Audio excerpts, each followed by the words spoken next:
乌军史上最大反击，暴打俄16地，瘫痪能源军工中心，炸穿俄防线，距莫斯科70公里军工厂被毁，战略轰炸机被击落，双 F-16升空，突袭库尔斯克，国产重炮量产，法国100亿火力即将登场，苏梅收复大片失地，特种部队渗透斩首俄军，东南战线全线告急，重创俄军精锐，无人机炸穿前线，哈尔科夫渗透战俄惨败告终。乌克兰军方证实，俄军3年来首次对扎波罗热战线发动全面攻势，征兵中心遭连环打击，泽连斯基动员全国全民备战。闪电3连击，俄交通部长当日解职，当日丧命，当日结案。川普称正在大力援助乌克兰，德国加强部署，联手立陶宛向俄施压。大家好，欢迎收看新冷战情室，我是雨桐，请大家先为我们的节目点赞留言，谢谢大家。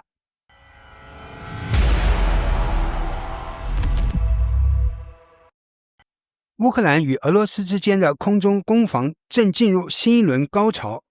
7月7日，俄乌双方展开了一场前所未有的大规模无人机与导弹互袭，战火横扫多座城市、贫民区、能源设施和关键军工厂都遭到重创，显示战争正在全面升级。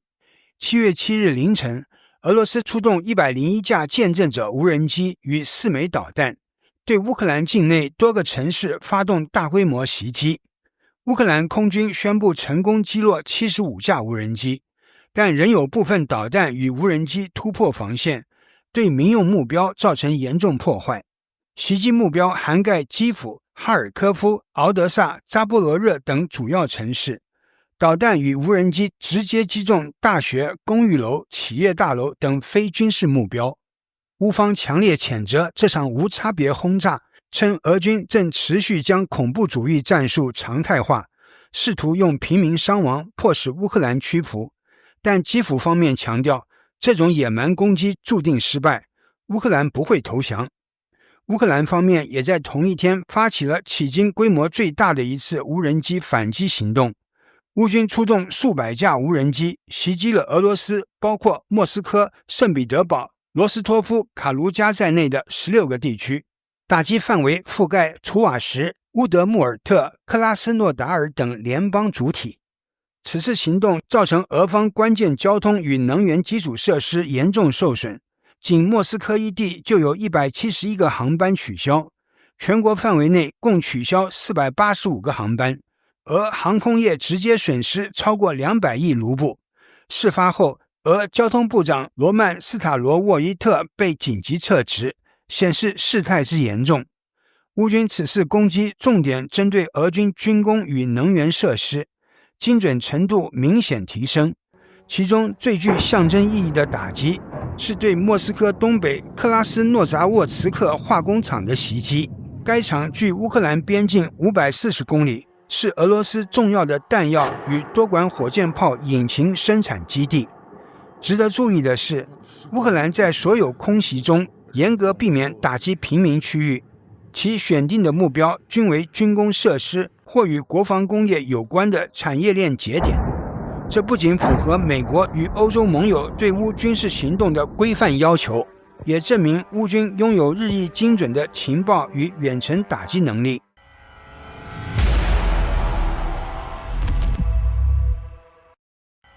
乌军确认7月7日当天，其 FP-1 型远程无人机成功打击位于莫斯科州的克拉斯诺扎沃茨基化工厂。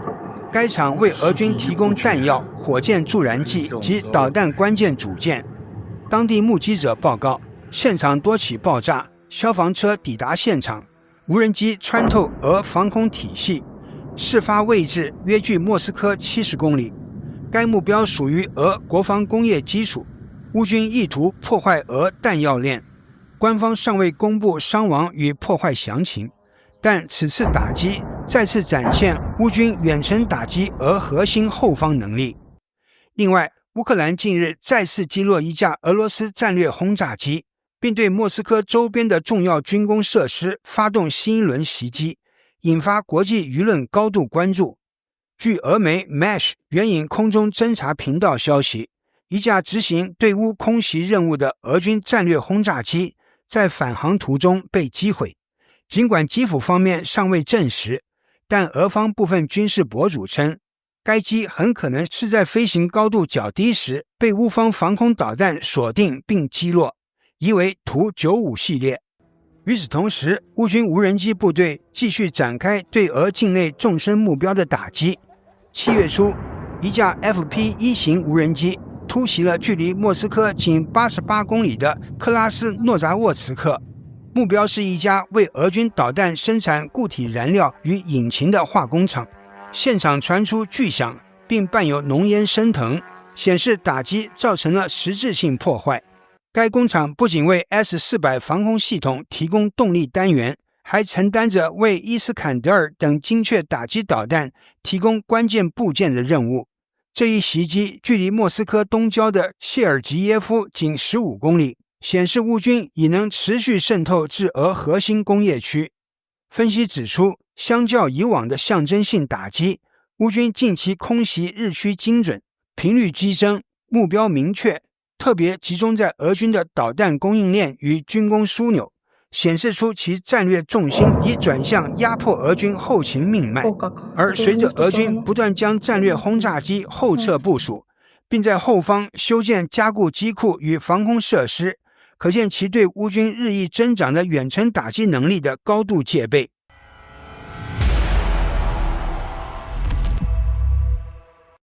2025年7月6日前后，乌克兰空军再次展开密集行动，2架 F-16 战斗机同时升空，飞赴前线作战，显示出乌军空中打击频率的显著提升。与此同时，乌军的米格29战机深入俄罗斯库尔斯克地区，成功摧毁了位于罗德尼夫卡的俄军后方指挥部。该指挥部因伪装不足，成为乌军精确制导 AASM 垂直炸弹的目标。爆炸引发大量浓烟，显示出炸弹的高效打击效果。法国已为乌克兰提供大量 AASM 制导炸弹，并投入近40亿欧元采购相关武器装备。同时，法国新研发的 Folder 高精度多管火箭炮，其射程超过1000公里，正计划援助乌克兰以检验实战性能。此外，俄军在库尔斯克的一款新型自行火炮马尔瓦也被乌军精确击毁。相关视频显示，其发射系统严重受损，疑为定点打击所致。在无人机和电子战装备方面，基辅启动了名为 DocChain Defense 的数字采购系统，旨在简化和加快前线武器补给。该系统初期将在10个旅试点运行，使乌军前线装备补充更加高效及时，进一步提升战场作战能力。乌克兰正式启动155毫米博格达纳 BG 牵引榴弹炮的批量生产。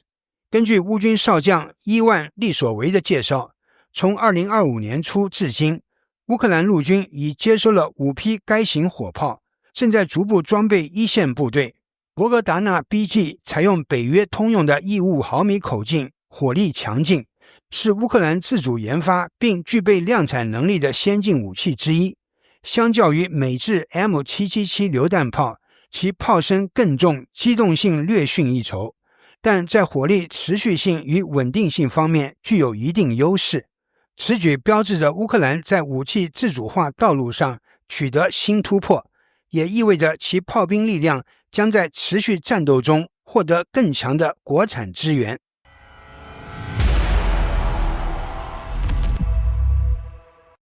2025年7月7日，乌克兰战场局势再度迎来关键转折。俄军正逐步从苏梅地区撤退，乌军趁机收复多处失地。多名俄罗斯军事记者透露，因损失惨重，俄军已从金德拉蒂夫卡、奥列克西耶夫卡等多个苏梅村庄撤离。乌军迅速恢复对这些区域的控制，标志着苏梅战线趋于稳定。尽管莫斯科尚未对此做出正式回应，战况正在逐渐明朗。1个多月前，俄军曾大举进攻苏梅，试图在2周内完全掌控该地，但初期攻势被乌军顽强抵抗，推进受阻。随后，乌军集结兵力发动反攻，成功包围俄军控制区，扭转局势。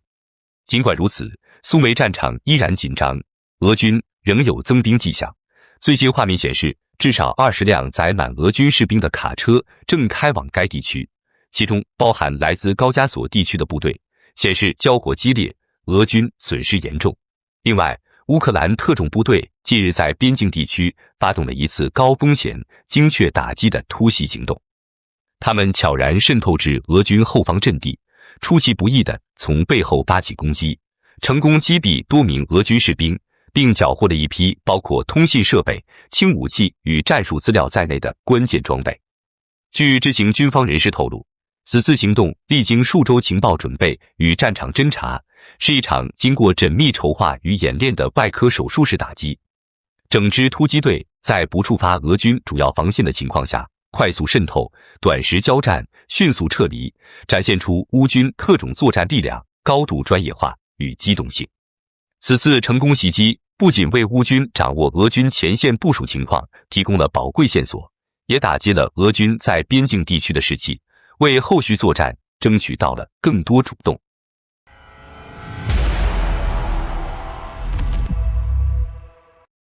乌克兰战场近日再度掀起激烈交火，前线多地传来乌军反攻与精准打击的捷报。乌克兰东部，乌军在第聂伯罗西部达赫涅地区展开反攻，第37旅已升起旗帜并清理战场，基本实现对该地的完全控制。俄方此前声称已进入第聂伯罗中部地区，是为首次攻入中部，但基辅情报显示俄军攻势有限，未能取得实质突破。南部战场上，乌军运用新型轰炸无人机对赫尔松地区俄军阵地发动空袭，现场画面清晰显示多处爆炸点。尽管俄军热成像设备侦测到无人机，但未能将其击落，凸显乌军空中打击能力的提升。乌军还出动高速无人轰炸机，对俄军阵地展开定点清除，显示出其无人机技术已具备高打击精度与作战效率。在波克罗夫斯克、托列茨克与米尔诺拉德方向的战况同样激烈。俄军虽持续尝试推进，但付出极高代价。乌军使用海马斯高机动火箭炮对托列茨克地区的俄军阵地实施精准打击，成功压制其攻势。至于扎波罗热、哈尔科夫与库皮扬斯克方向，俄军推进步伐明显放缓，且伤亡不断攀升，整体攻势遭遇瓶颈。据悉，乌克兰哈尔第亚第13旅在哈尔科夫前线再传捷报。据乌军官方通报，该旅在赫雷布克村附近成功拦截并击退了一支试图渗透的俄罗斯突击小队。此次战斗中，第13旅发挥精确打击与侦察协同优势，利用反坦克武器与无人机火力，对敌方推进路线实施连续打击，有效遏制了俄军向哈尔科夫方向的渗透企图。现场画面显示，数辆俄军装甲车被摧毁，残余部队被迫撤退。分析人士指出，俄军近期多次尝试在哈尔科夫州北部发起战术性突破，但都遭到乌军顽强抵抗。特别是雷布克地区地形复杂，火力布防密集，俄军推进难度极高。这场胜利不仅稳固了乌军在哈尔科夫的防线，也彰显出第13旅在前线阻击中的核心作用。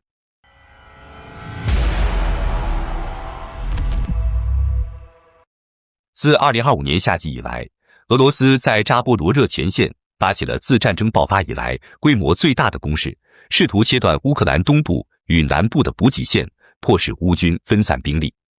乌克兰第65机械化旅指挥官在7月7日的采访中证实，这是一场系统性的战役及全面进攻，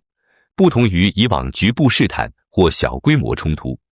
据指挥官介绍，俄军本轮攻势兵力密集，战术灵活，采用机械化纵队与摩托化步兵协同作战，同时配合空袭与大口径火炮轰炸，对乌军阵地构成强大压力。此次俄军在扎波罗热战线的进攻主要集中在3个方向，意图明确，攻势凌厉。中部方向重点攻击奥里西夫与卡敏斯克，这2个战略要地是乌军防线的核心节点，一旦陷落，将为俄军打开通往第聂伯河的通道，极大改变战场态势。西线方面，俄军试图突破乌军防线，控制通往马里乌波尔的 T0803 公路。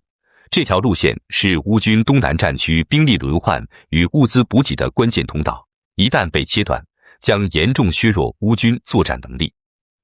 而在东线，俄军正向科梅舒瓦哈方向推进，疑似意图形成前行包围，割裂乌军南部阵地与纵深联系，进一步压缩乌军的防御纵深。整体攻势显示，俄方正试图通过多点突击制造突破口，为下一阶段的战略推进创造条件。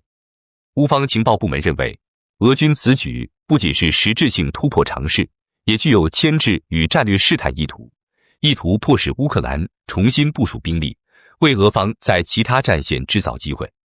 尽管面临强大压力，第65旅指挥官表示，乌军已经完成部署，正全力应战。目前前线交火持续激烈，形势仍在焦灼。他强调，我们已做好准备，坚守每一条壕沟，不让敌人前进一步。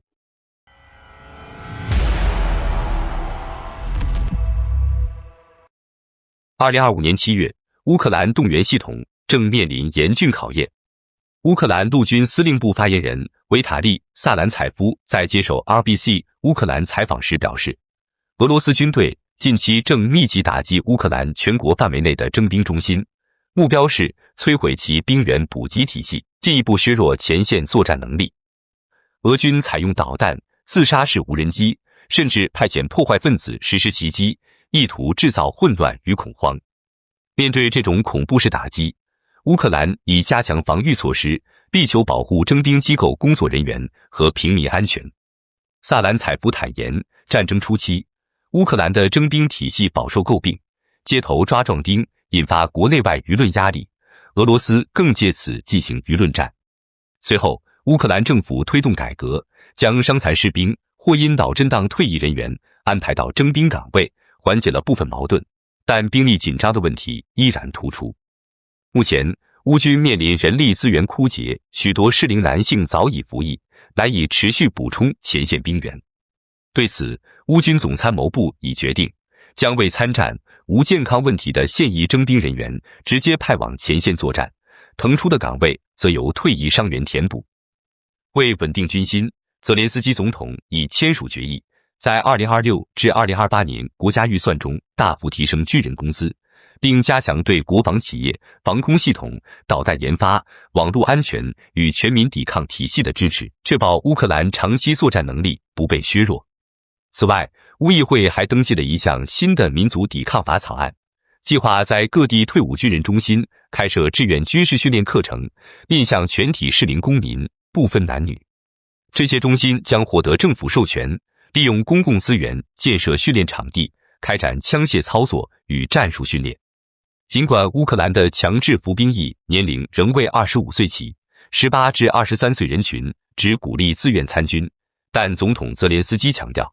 目前乌克兰每月可动员 2.7 万人，虽略低于俄军每月动员的 4-5 万人，但关键不在人数，而是武器、技术、资金与国际支持。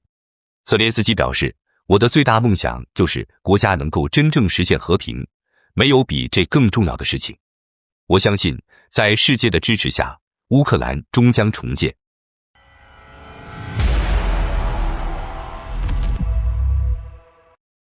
2025年7月7日，俄罗斯政坛突传震惊消息，当日上午，普京总统刚刚签署命令，解除交通部长斯塔罗沃伊特的职务。当天下午，他的尸体便在莫斯科州奥金佐沃市一辆私人汽车内被发现，身中枪伤，已确认离世。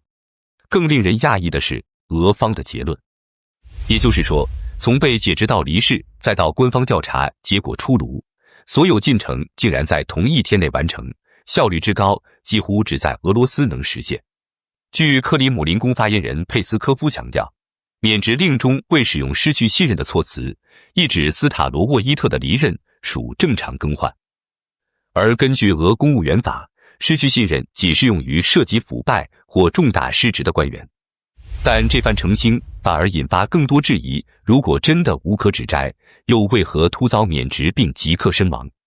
斯塔罗沃伊特2024年5月起出任交通部长，任期不过1年多。此前他长期担任库尔斯克州州长，而如今库尔斯克正是乌克兰军队重点打击的区域之一。坊间猜测他是否因疏于战时防御准备，暴露出严重问题，是否在被问责压力与恐惧中选择自我了断，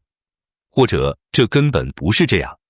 和此前丧命的俄罗斯能源高管相比，斯塔罗沃伊特的离世显得更加直接，也更引人关注。他或许是自乌俄战争爆发以来非正常离世的最高级别俄罗斯政府官员。事实上，仅在上周，俄国能源巨头 Transneft 的副总裁安德烈·巴达洛夫也被发现在自家住宅17楼楼下身亡，警方仍在调查中。俄能源金融系统的高层近期频频意外身亡，这与战争带来的内外压力和政治漩涡是否有关？外界众说纷纭。